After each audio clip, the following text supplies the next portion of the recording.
Hello, everyone. It's been a while. I've missed doing this. I've been thinking about it a whole lot, because this has become a part of how I continue to tell stories. I'm a short story writer.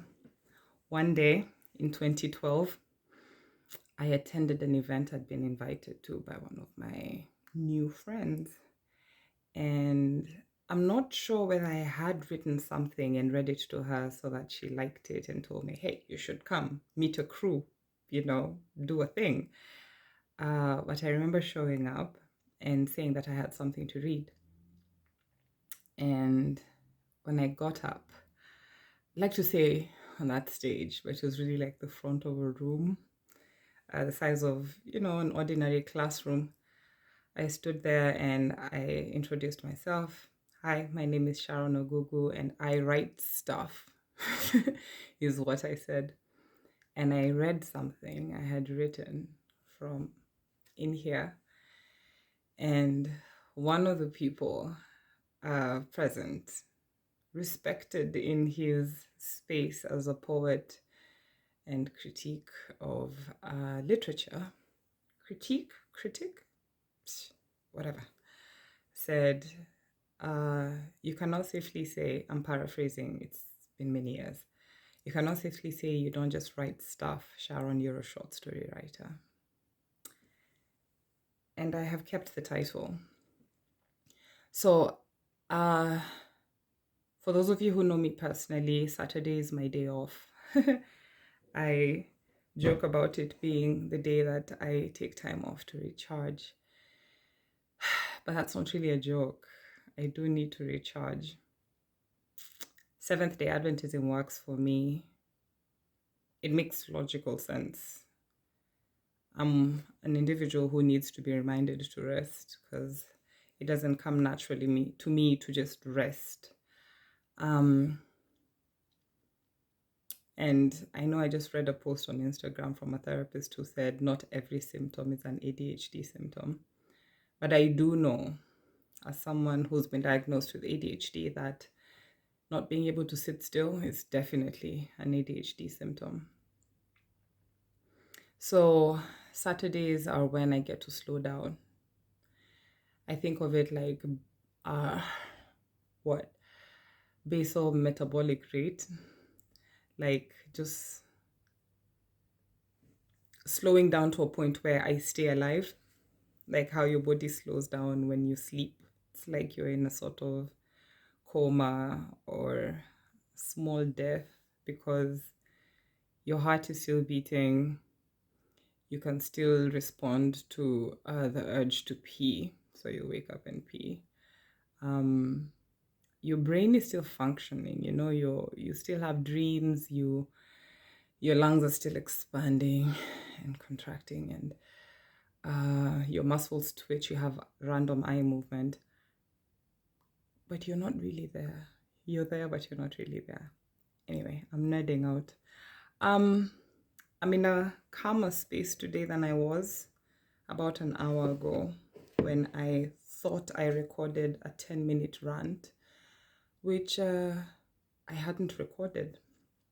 Again, because someone on Instagram who had a really good quality video said that I should be using my back camera, and that there was a way to connect it to your MacBook, and just too much work for me. This has been working. I do not know why I attempt to fix things that are not broken. No, I do know why.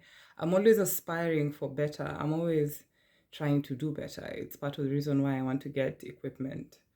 But I want to do it at my own pace, hoping to get a job in the next maybe 2 weeks, so I can use money from that account to purchase my equipment, because I can safely say I enjoy contributing to my YouTube channel this way. It's something that I look forward to. It's something that allows me to do a lot of reflecting. It's something that allows me to reach out to people and talk about things that I care about with people who care about those things. It allows me to articulate the feelings of people who may not know how to articulate how they're feeling yet. And I've been there. I wasn't always this put together, really. And even then, many days of the week, I am not put together. But Europe is a very lonely place. I belonged to a very strong community back in Kenya. I enjoy my own company. I'm an only child. I know how to do that.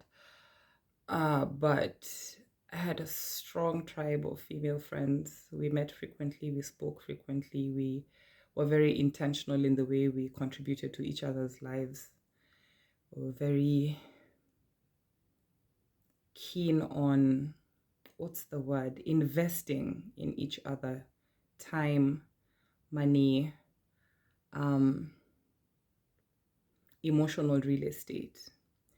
It wasn't just about remembering birthdays. It was also remembering the name of the ex who shall not be mentioned. And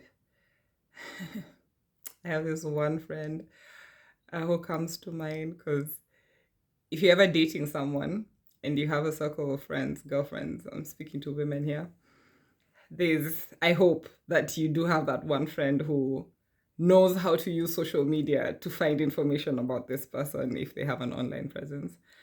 Because that's what happened. She was able to tell me, oh, this guy, this is his birthday, this is where he's been, this is what he's done.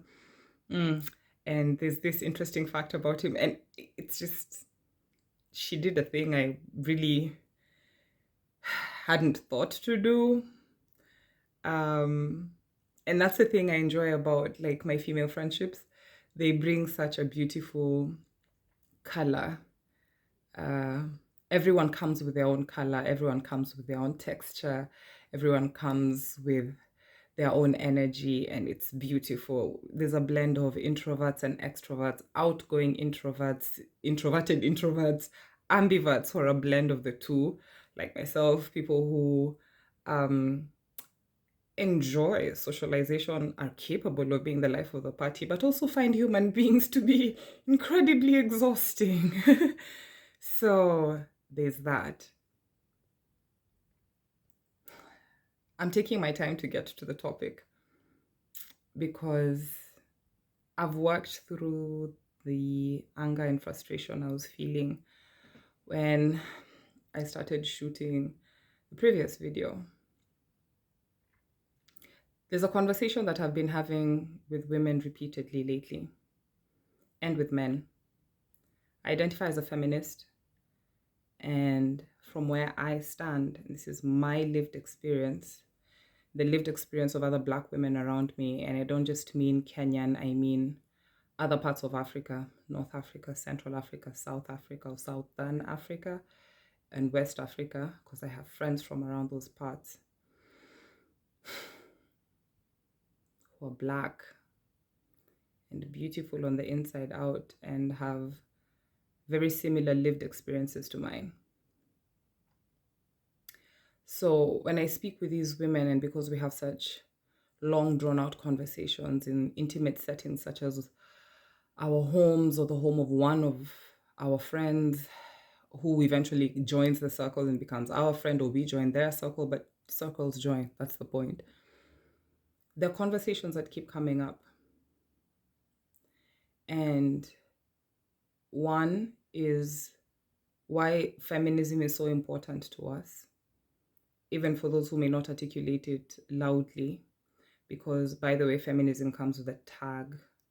Most people assume we're just ball busters, bitter, angry, single, childless women who've been cast aside because they're in their 30s and cannot find anyone who likes them enough to settle with them.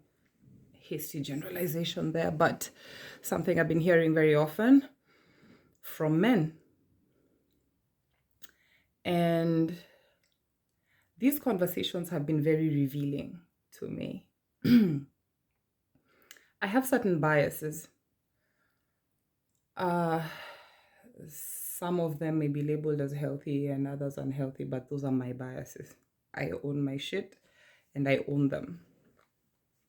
Some I own very proudly, by the way, because there's a thing called confirmation bias, when you look out for something, or when you imagine it, when you think of it, when you talk about it, when it consumes you, then the universe decides to align with this and send all those signals. I mean, I like using the example of the red car because I think it's used by everyone I know on the internet who wants to make a point about confirmation bias. If you're thinking about buying a red car, you start to see the red car everywhere. Many of the women I know who say that men are dogs have wound up in very sticky situations with very rapey, volatile, violent, emotionally or physically, or both men. But you see, some of us are not just walking around looking for bubbles to burst or men to destroy and alienate because, I don't know, we are supposedly bitter and angry and have nothing else to do with our time. I'm very big on warning people when I see a flood coming. I've been a youth mentor since I was a young person myself. And sometimes I question my reality. Sometimes I ask myself, like, did that really happen? Because memory is crap, you know? There is such a thing as, not confirmation bias. What's the thing that happens when you remember something and then your brain decides to draw this image of how you've remembered it the way you want to remember it? That's what memory really is. It's like a painting that you keep adjusting every time you go back and look at it. Euphoric recall. So, for instance, I have a lot of euphoric recall when I tap into my memories about my late grandfather because I say this often and I mean it. He was my everything. He affirmed me. He made me feel beautiful, loved, capable. He made me feel good in my soul about everything, life and giving and kindness and making sandwiches after school and reading the paper to him during breakfast and having dinner with him in his room while everyone else was forced to eat in the dining area because people eat at the dining area. That's what the dining table is for, and that's why he bought it. But I could break the rules. At least he allowed me to. I missed a lot of school because of this man. I thank God I had the sort of mom who, if I had a cold, I didn't have to go to school. I didn't have to tough it out. I didn't have to be strong for anyone. When I had period pain, the first time I got my period when I was 14, my mom encouraged me to stay in bed and rest. And she came to see me and she brought me pads and she brought me pain medication, and because she had to work. And she's a single parent to this day. And my mother made me feel seen. I still remember the first time I slipped and fell in a bathtub at a government house she got when I wasn't 12, I was 13, because we were there for about 2 years, I think. 13, 14, until when I joined high school, or just before I turned 13, all the way to when I turned 14, when I joined high school. And I was enjoying the bathtub because this is the first time, like, we lived in a big house and it was a gated community. And I think we'd been evicted from our last one. Yes, because I remember seeing the eviction notice on the door and our electricity had been out for about 6 months, 3 to 6 months, yeah. And I remember coming home from school and having to do my homework before the sun disappeared. And then there were candles, so I'd light a candle, then just finish up. I hated doing my homework. I hated doing it alone. So I remember I fell and I landed on the edge of the tub, and with such force, because I was trying to break my fall. I'm a quick thinker in emergency situations for some reason. And so I fell and I hit myself, and the only words I could cry out were, "Mom." And I didn't really scream. I just let out this deep sigh. She heard it from wherever she was, and she came running, and she cried out, "My baby." And she lifted me, and took me to the bedroom. And I started crying because I was panicked. I wasn't hurt, quite frankly. I was just scared. And she rubbed the tears off my face, and she's like, "It's okay, you're okay. Are you hurt? Do you feel any pain? Do we go to hospital?" I was like, "No, I'm not hurt. I was just so scared." And she held me, and I hugged her, and I cried my heart out. My mom in my childhood was such a safe space. She read stories to me in English and Swahili and Kisi. Like, she'd make up these renditions of the Three Billy Goats in Kisi. And I still remember the night she read that to me, because it was really cold outside. It was raining. We lived in Upper Hill, a servant's quarter, and it was a tiny house, but I was so happy those days. And I sat up in bed as she read to me, and I loved it. I loved it when my mom read to me. And I loved that I got to an age where I could read to her. She'd had a long day, I'd sit and read to her, and she'd fall asleep. And so I also loved reading to my grandfather when he prepared for work and his driver had come to pick him up. He worked for the government as well. At some point, he was her boss. So she got to sometimes come home early, and I'd leave nursery school and run towards my mom at the school gate. It's just good times, really good times. I do have euphoric recall though, because there are times when things were not great at home. My grandfather had diabetes, and it was complicated. He was a typical stubborn black man who still wanted to have his beer and figure his way out with his diabetes. And he liked to eat his meat. My God, David Ogugu loved meat. But we ate a lot of beans as well. And man, I had a fun childhood. I grew up with my uncles as well. So my mom is a twin, then there's this one uncle, and then they're twins at the end as well, and they're men. And the last set of twins were also very fun-loving, dancey, chit-chatty, noisy people. The one who was not an only child, who was twinless, was the uncle I've been very close to consistently, like throughout my childhood. He taught me algebra. He used to do these magic tricks. He'd come from India. So in my mind, my uncle from India knew magic, because like in my mind, India was a place of magic.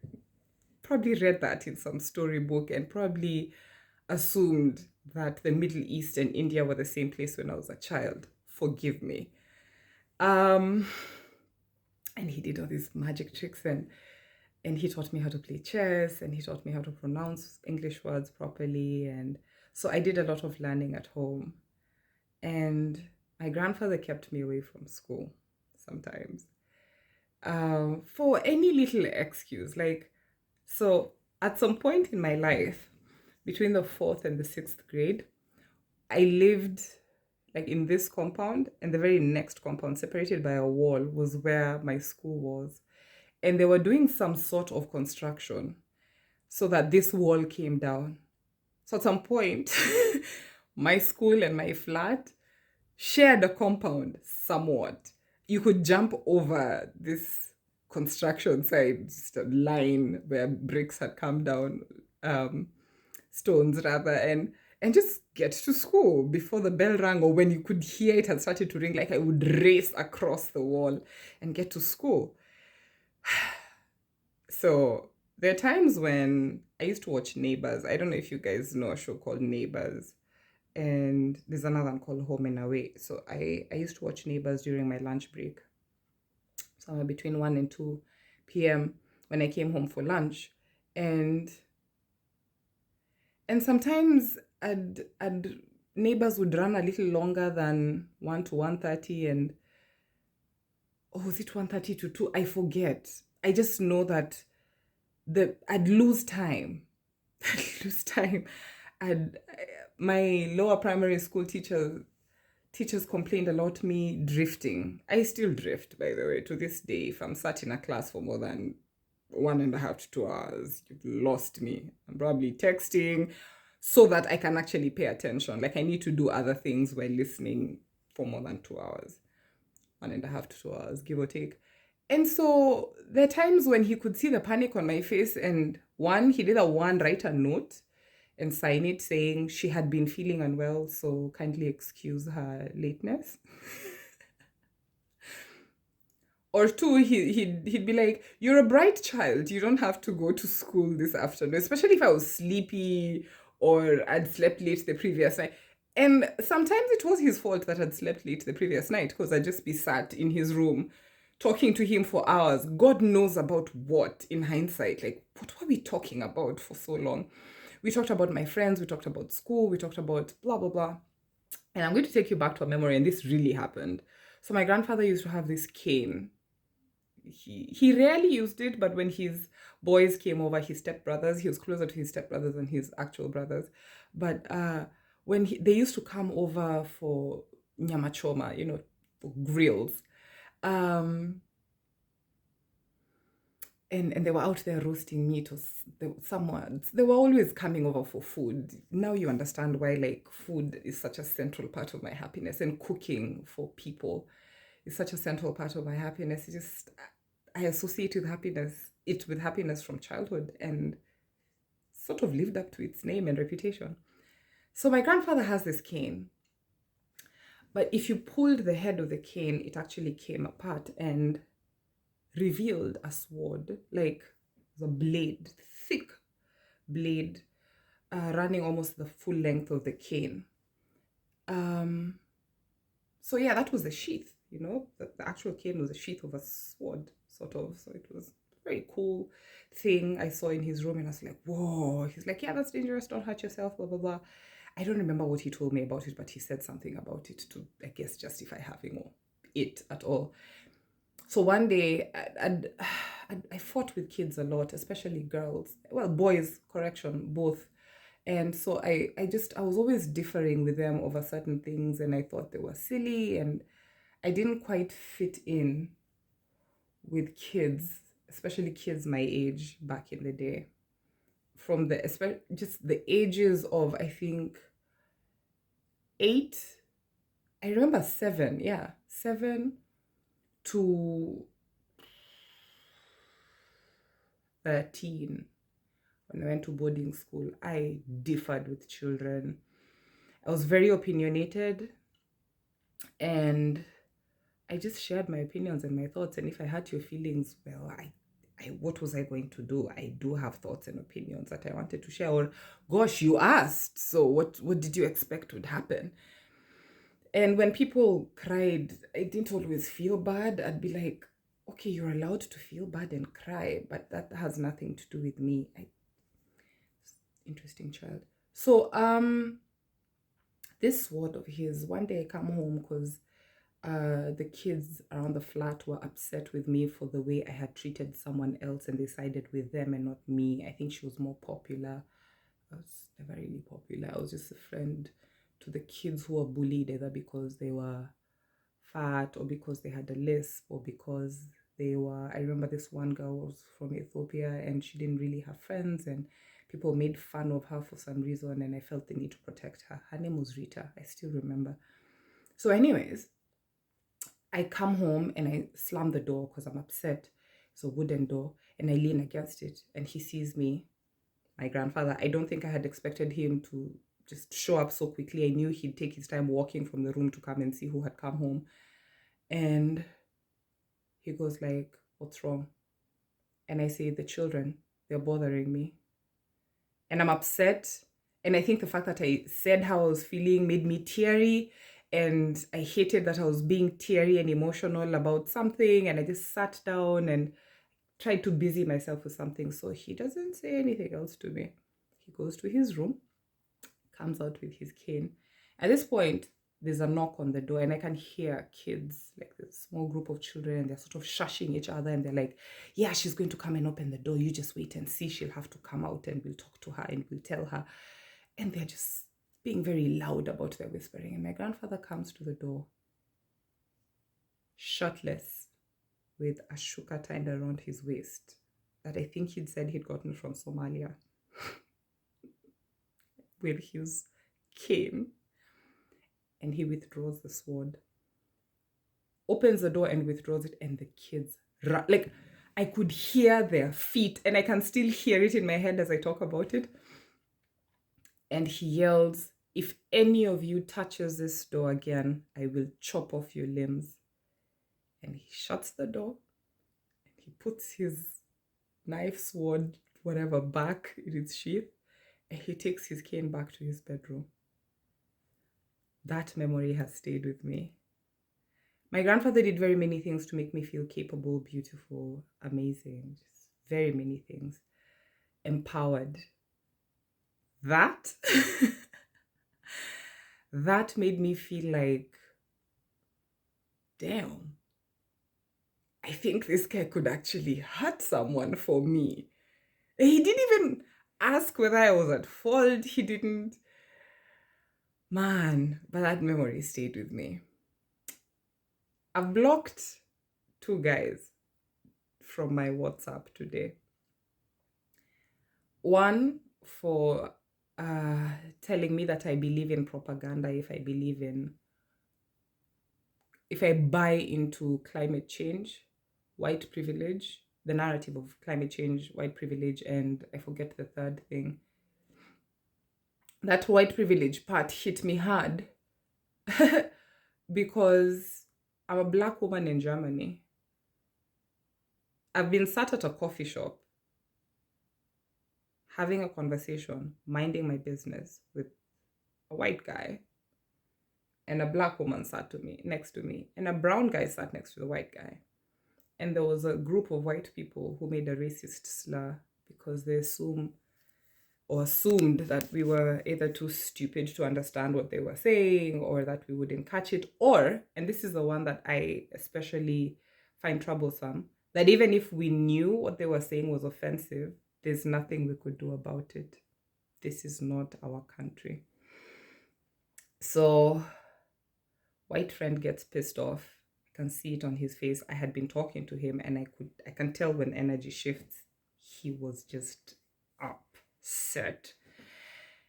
So I stopped talking, and I'm like, is everything okay? And he's like, he's mad. Like, he's not just mad, he's livid. And I do what I know to do, which is keep quiet, let it pass, because he's just showing me like, just wait, just give me a minute to collect myself. I'm like, cool, it's fine. My friend notices, and she's like, honey, what's wrong? I tell her, give him a minute, because clearly something set off his energy, and it's okay. Let's just sip our coffee. Let's do our thing. Da, da, da. I was speaking in a low tone because I know that's what I do. I switch when I'm around a predominantly white space. Make myself small, use a certain tone, code switch so that I will not constantly get asked what I said. Excuse me, pardon me. What did you mean? Could you clarify on that? Questions I really don't like answering. Not all the time. Especially not when they're asked by certain people. And so when they left, he said they'd made a racist slur, and I just wanted to see whether they'd keep up with it. I was just minding my own business. I've had friends, Black women who are married to white guys, walk into a restaurant and have the waiters assume that they were the help. And my aunt is married to a white man, and for years, even though she's a citizen of this country now, she'd go through the airport and they take longer to check her documents than they do to check his. And he gets livid because he sees what's happening and he yells, but that doesn't stop them. And for her, she's learned to pick her battles. She gives them all the documents they need, whether it's her bank card. Like, she literally displays all of them. Because she's like, what's the point? They think what they think. What's the point? She's not in her 20s, by the way. Their age difference is not big. And she looks like she can take care of herself, you know? She's not in rags. But that doesn't change anything. So when this man said the things he said to me at a time when 4.3 million Kenyans, 4.3 plus million Kenyans are on the brink of death because of starvation, when he said that to me after I went out of my way to be helpful, when he was going through a situation where a Black woman was trying to take advantage of him, and take advantage of him she did, I was offended. I went off on him. And I asked him a series of questions, including but not limited to the ones I'm about to ask. When's the last time you were afraid that you'd be shot down by a cop because of the color of your skin? When's the last time that you didn't have electricity in your house for 3 months? When's the last time that after losing a bunch of money, you were not able to afford healthcare for whatever period of time? How many people in your circle of friends have been devastated by hospital bills to a point of abject poverty? That is not being able to afford food and or healthcare when they need it. Emergency healthcare. Not just I need to go to hospital because I want to get checked for something. No, when you're actually sick and in pain and you cannot go to hospital because you just spent a boatload of money taking care of a hospital bill of a close family member, a dependent, or yourself. When's the last time you were afraid of getting raped on a bus? Like so many women in Africa, in India, in the Middle East. When was the last time you were afraid of getting killed because you didn't cover your hair? He has long flowing hair, by the way. When people make statements like that, they infuriate me because they deny my lived experience. My housemate and I were walking along the road a few weeks ago, months ago actually, and a man stopped with his car to just yell something. I saw red. I asked her to move away because she was in front of me. Because the thing flashing before my eyes and in my mind was that her mother knows that I'm her friend. She's younger than me by 15 years. She's my responsibility. I need to protect her. We Black women stick together. So I thought to myself, if he backs up and he hits her, what do I explain? How do I explain this to her mom? I don't even know who I'd call to take us to hospital.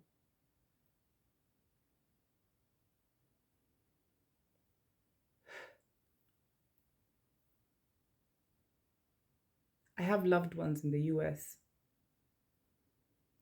Black women who've raised kids on their own. Mothers of Black boys, dark Black boys. There's a video on Instagram where a Black man is explaining that he has to talk to his kids about what happened to George Floyd. Police brutality is a reality in Kenya, where I come from, where having hair like this has gotten boys and men killed.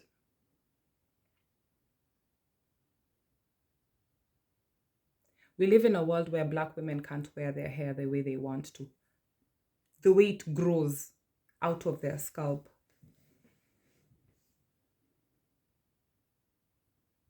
Because the corporate world calls it unprofessional and untidy, unkempt. But straight hair Like the hair of the white man who's trying to tell me that white privilege doesn't exist and we need to calm down and slavery happened and it's past. And a white German in his 40s living in Kenya for 3 months out of the 12 months in a year because he can afford to. Financing a black woman who cannot afford to finance herself, probably. Or who can, but wants the money that comes with being with him or the privileges that come with being with him. I have no judgment for her. If anything, kudos to her, because we all know that proximity to power comes with some benefits. That's why I'm in Germany, braving the winter. There are places where I will go after this and show that I studied abroad, and my chances of getting that job will go up tenfold. I know this because I interview well, and I'm told constantly by my fellow Africans that I speak very well.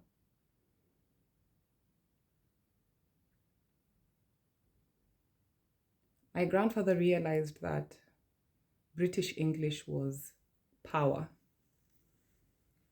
And that's the gift that he gave me, my mother and her sister, his children. Great education, British accents. They've opened doors for us, these opportunities, these tricks, these skills, the ability to code switch, because it means I have had American clients.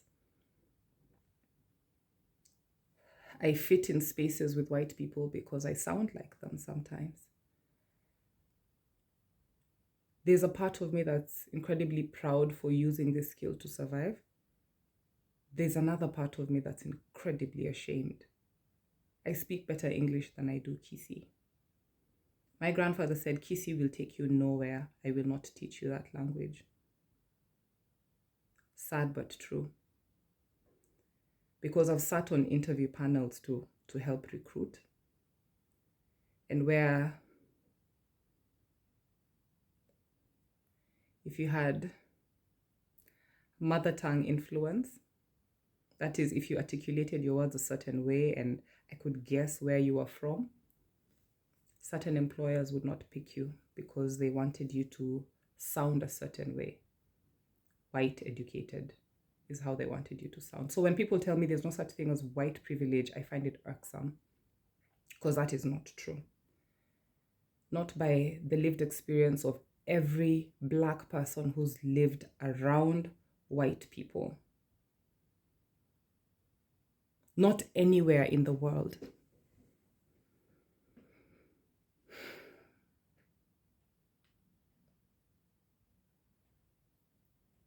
I have the same anger towards the men, sadly black men, who recently accused me of being like Chimamanda.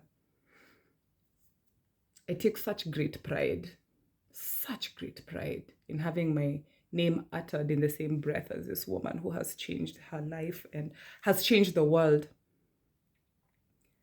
with her writing, with the way she addresses African issues. She represents all of us. She's given Black feminism that redemptive quality it needed to show that it fights for the rights of all Black people. Because the enemy here is white supremacy. If we're thinking out group dynamics and in group dynamics, the enemy is patriarchy. Because,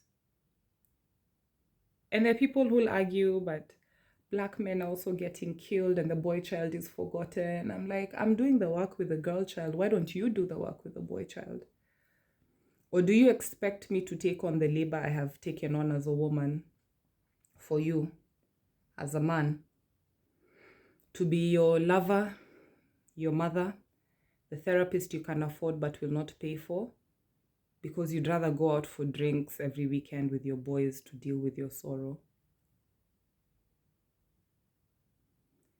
On top of the labor that you give me as a single woman or a single mom in a marriage, where I will carry the pregnancy, give birth, breastfeed, change diapers, take the baby to the clinic, feed this baby, manage the house manager managing the house when I am away working because the economy is crap and we need a second income to just get by, help with homework, help with developmental milestones and tracking them. And if there are any challenges there, deal with those interventions. For instance, if there are teething problems, pay a nutritionist to help me figure out what to do. If there are issues with adjusting to formula, pay for the nutritionist to help me figure out what to do. If there's delayed speech, pay for the speech therapist or occupational therapist to help with that. Change the school or do the research on which schools help with that, and then come back and tell you after I have done the research. So become your personal assistant and your financial advisor to sort of help you keep in check that boyish need to buy every gadget that is released by Apple or every gadget released by Samsung. Because if your boys have it, you really must have it too. Fight the urge to lose my mind, again, as a financial advisor to a grown-ass man who wants to buy another car before we are done paying for the one we got less than 4 years ago that's working just fine and getting us by because someone got a new car, or you heard, or you got a new deal, or there's a deal that you can't pass up in this economy while we're trying to figure out a mortgage, or while we're building a house in the village for our retirement, and while we're hosting our nieces and nephews in Nairobi because leaving them in the village puts the girls at risk of pregnancy, or the boy is at risk of getting someone pregnant, or whether it's dealing with the in-laws and the endless visits to their houses or by them to our house whenever your parents have a clinic day and those visits never seem to end and our intimacy is suffering, but it's a me problem because I will always look in the mirror when my man does wrong and ask myself, what am I doing wrong? Women, I'd like to pause and ask, why do we have children for men? When they've proven time and time again through that auntie, that grandmother, that mother, my mother, that they'll get you pregnant and walk away with their hands in their pockets and no one can stop them. Absolutely no one. Every woman I've spoken with has a story. When I was about to get married, my auntie told me, my mommy told me, my big mom told me that I should have a secret account he knows nothing about because one day he's going to be in my business about how much I make. And one day I may need to leave and I'll have to have cushioned myself. And now the conversation is becoming, don't get pregnant immediately. Because pregnancy has become the way that men trap us. They say it, by the way. They've said it to me. Some of the ones who've called me a plain Jane because I don't wear makeup, I don't have piercings, I'm not openly freaky. They've said to me, yeah, I mean, if I want to completely, pardon my French, fuck up a woman's life, I just need to get her pregnant. Men have confessed to me that that's what their brothers and cousins and uncles and fathers have told them. If she's being problematic, get her pregnant and keep her in the house. She'll not even have the right to ask for a wedding. She'll be ashamed, especially if she has Christian guilt, some religious guilt, because women are supposed to be pure until their marriage. Their matrimonial bed is supposed to stay pure and it's solely their responsibility. And if a man cheats, one of the questions we constantly hear from even fellow women who gatekeep patriarchy is, what did you do? Did you deny him sex? Did you let yourself go? Did you lose the baby weight? I'm enjoying my hair. This is Black woman magic. So this is a rant about many things, but it's also sprinkled with positivity because we live in a world of toxic positivity. You have depression, but you also have to see light at the end of the tunnel, or else you'll be accused of not being grateful enough for the opportunities handed to you. As my dear friend in London, brilliant Black woman told me it is as if they expect you to clap your hands in delight when they walk into the room because you're so eternally grateful that they gave you a scholarship. If we really go back, if you go back to the roots of why we even need a scholarship in the abroad and why we have food insecurity in so many parts of former colonies, we will see the blood of Black people on the palms of white people. So slavery isn't dead. It's alive and well. There's human trafficking, there's sex trafficking. And then there's this covert one where white people or just men from abroad who are able to beat inflation back home will go to Africa. I'll talk about my continent because I have context there and I don't want to make a hasty generalization about someone else's home without facts. They'll go there over summer. We call them summer bunnies. And suddenly they're able to deal with the euro and dollar exchange rate. And so they go find these young girls who are impressionable, who are broke, just need a little money to get by in these hard economic times. And they take them on a month-long vacation to the coast of Kenya, to Zanzibar, to Mombasa, to see the beautiful waterfalls in Tanzania, take them to Lake Victoria where they can listen to live music while eating freshly fished fish from the lake, and take them to all sorts of places. If she's good enough, take her to Dubai, buy her some nice perfume, hopefully not take a crap in her mouth as the Arab men have been doing to our women. And then just show her a good time, put some money in her hands, and then post about it and tell your friends, women are easy in this part of Kenya. Women are easy in this part of Brazil. Oh, by the way, Google this stuff. It's all over the internet now. And why I'm sharing and resharing this information is so that my younger sisters can be aware of what a wolf looks like.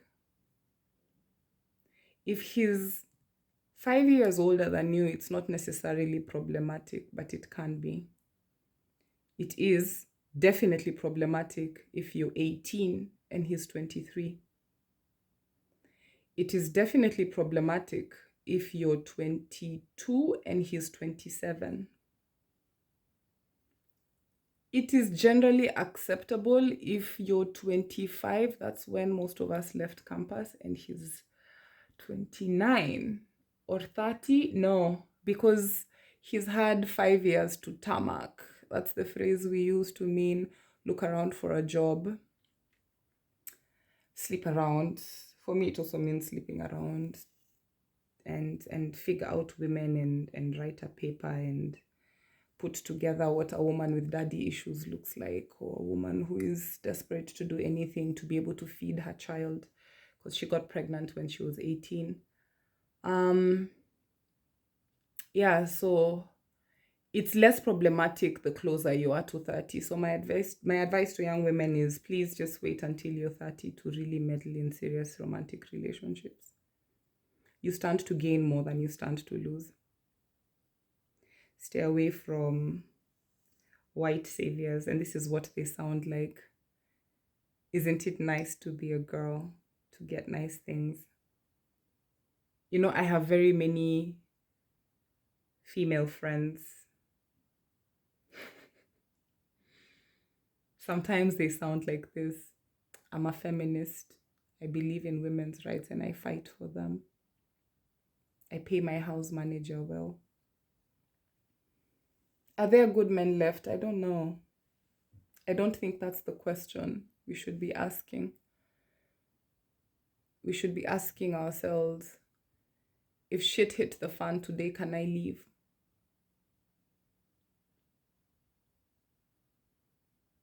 I think that's the question we should be asking ourselves.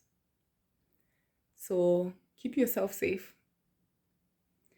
As Beyonce said, the best revenge you can get is your paper. So get that degree. While the money is coming, get that master's program, get that PhD.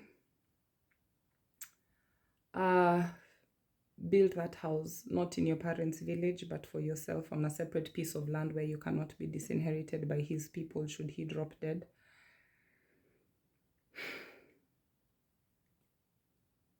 Love is blind, the neighbors are not. If you're involved with someone married or otherwise, find that one non-judgmental friend you have, the wild one, the one who would take you to an abortion clinic and take care of you after, and tell her, never date a man in secret.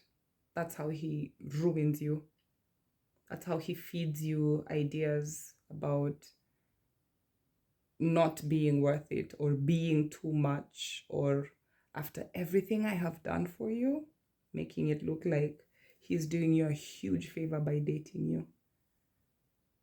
Stay away from the older man. He has a PhD in women. You see all that nice sex and the knowledge that you don't show up at someone's house empty-handed when you're coming to eat or drink or spend the night. The fact that he comes with shopping and he knows to leave you some money for your electricity units and to help you with your rent. He learned that from a woman, very likely his wife, or someone he has hidden somewhere in the village while he's in Nairobi making money to send home when he feels like it. Yeah. So look out for yourself, eh?